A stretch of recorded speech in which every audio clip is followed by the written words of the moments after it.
d'air avec des figures composées, ou ce que j'ai appelé des figures complexes aussi dans le cours. Donc ce sont des figures qui rassemblent plusieurs figures connues. Donc vous voyez dans l'exemple ici, vous avez donc une figure, la figure verte là, qui est composée d'un rectangle et d'un triangle rectangle. Donc pour calculer l'aire de toute cette figure, il va falloir calculer l'aire du rectangle, l'aire du triangle et faire la somme des deux. Alors on verra après vous verrez que dans le reste du calcul, vous aurez parfois des aires à soustraire aussi. Donc soit vous additionnez, soit vous soustrayez les aires.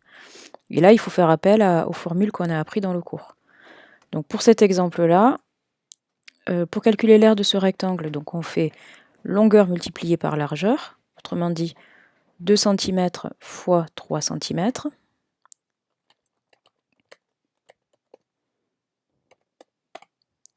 Ça donne 6 cm².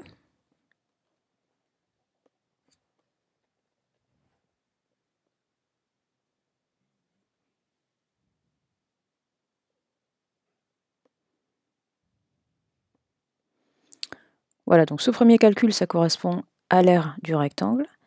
Après, il faut calculer l'aire du triangle rectangle ici. Donc on doit faire 1 cm multiplié par 2 cm, le tout divisé par 2. Donc ça donne 1 cm fois 2 cm.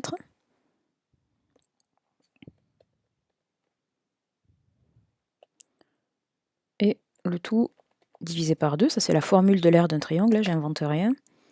Et ça, c'est pas compliqué, si on multiplie par 2 et qu'on divise par 2, c'est comme si on n'avait rien fait, donc il nous reste à la fin 1 cm². Donc ça correspond à l'aire ici de la partie en forme de triangle. Et après, il suffit d'additionner les deux. Donc ça va nous donner 7 cm². Donc ici, sur votre fiche réponse, vous indiqueriez 7. Voilà, vous n'avez besoin de mettre que 7 ici, puisqu'on vous donne déjà l'unité. Donc ça sera toujours le cas, on vous donnera l'unité dans la question, donc sur votre grille de calcul mental, vous ne mettez que la valeur finale. D'accord? Donc je vous répète, par moment, il faudra peut-être soustraire des aires. D'accord? Si par exemple, je ne vous dévoile pas les questions, mais je vais vous montrer ce genre de situation. Si par exemple, vous avez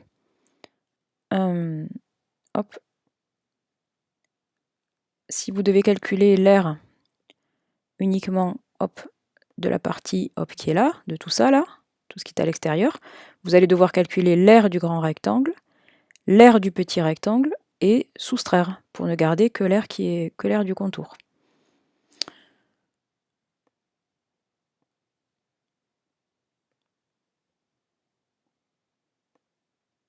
Attendez, je vous fais l'exemple avec des couleurs si j'y arrive. Alors attendez, est-ce qu'on peut colorer?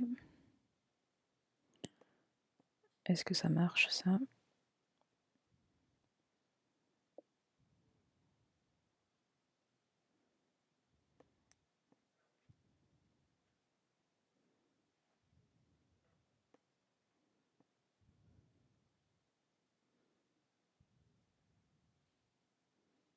Bon, je sais pas. En tout cas, bon, vous comprenez l'idée. Parfois, il va falloir enlever des parties. Quand vous avez des parties blanches à l'intérieur d'une figure, c'est une partie qu'il faut enlever. Je vous le redirai pendant les questions. Allez, on est parti pour 10 calculs. Je vous mets 30 secondes. Mais bien sûr, vous pouvez faire pause si vous avez besoin d'un peu plus de temps. Prenez bien une feuille de brouillon à côté. Prenez, si vous avez besoin aussi, votre leçon avec les formules, si jamais vous avez un doute. Et je vous rappelle, on ne fera appel qu'aux formules qu'on a vues dans la leçon. Allez, c'est parti. Donc là, il vous faut additionner l'aire du grand rectangle et l'aire du carré.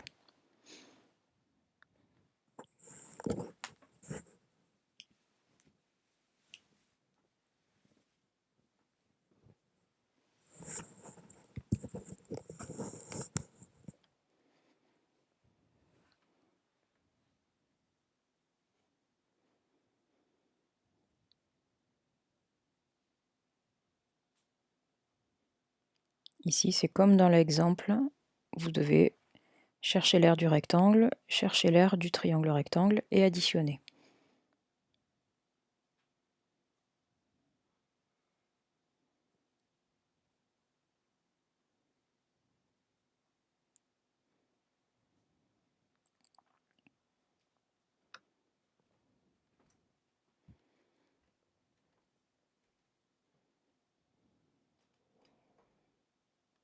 Voilà, ici attention, c'est ce que j'essayais de vous dessiner.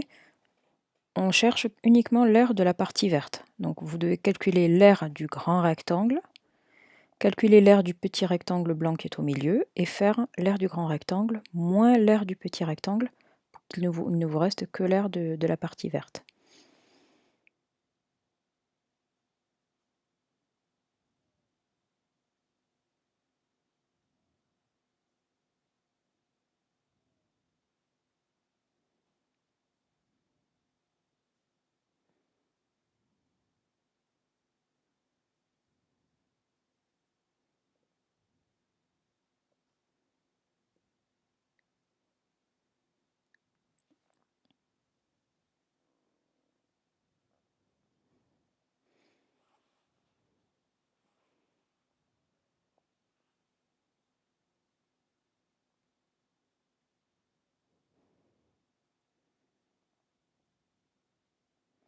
Donc là, on veut l'aire uniquement de la partie mauve.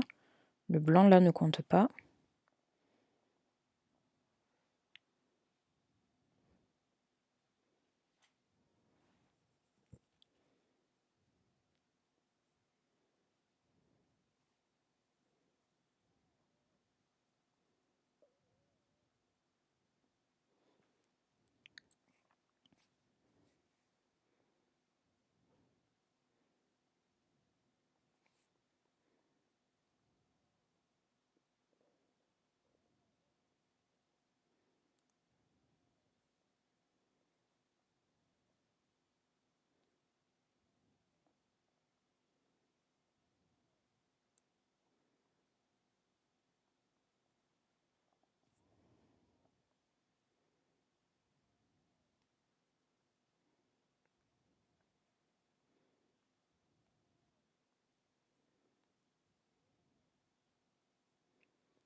Ici, pareil, on cherche uniquement l'aire de la partie rose.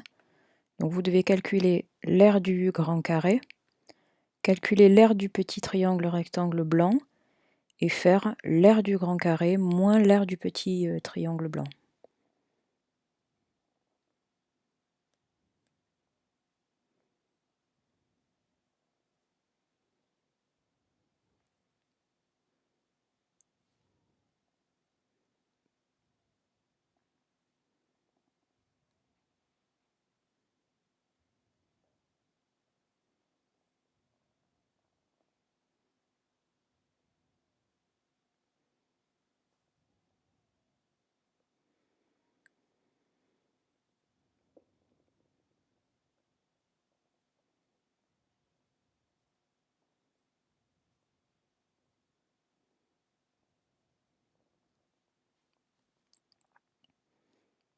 Pareil, là c'est aussi une soustraction d'aire. On ne veut que la partie rose.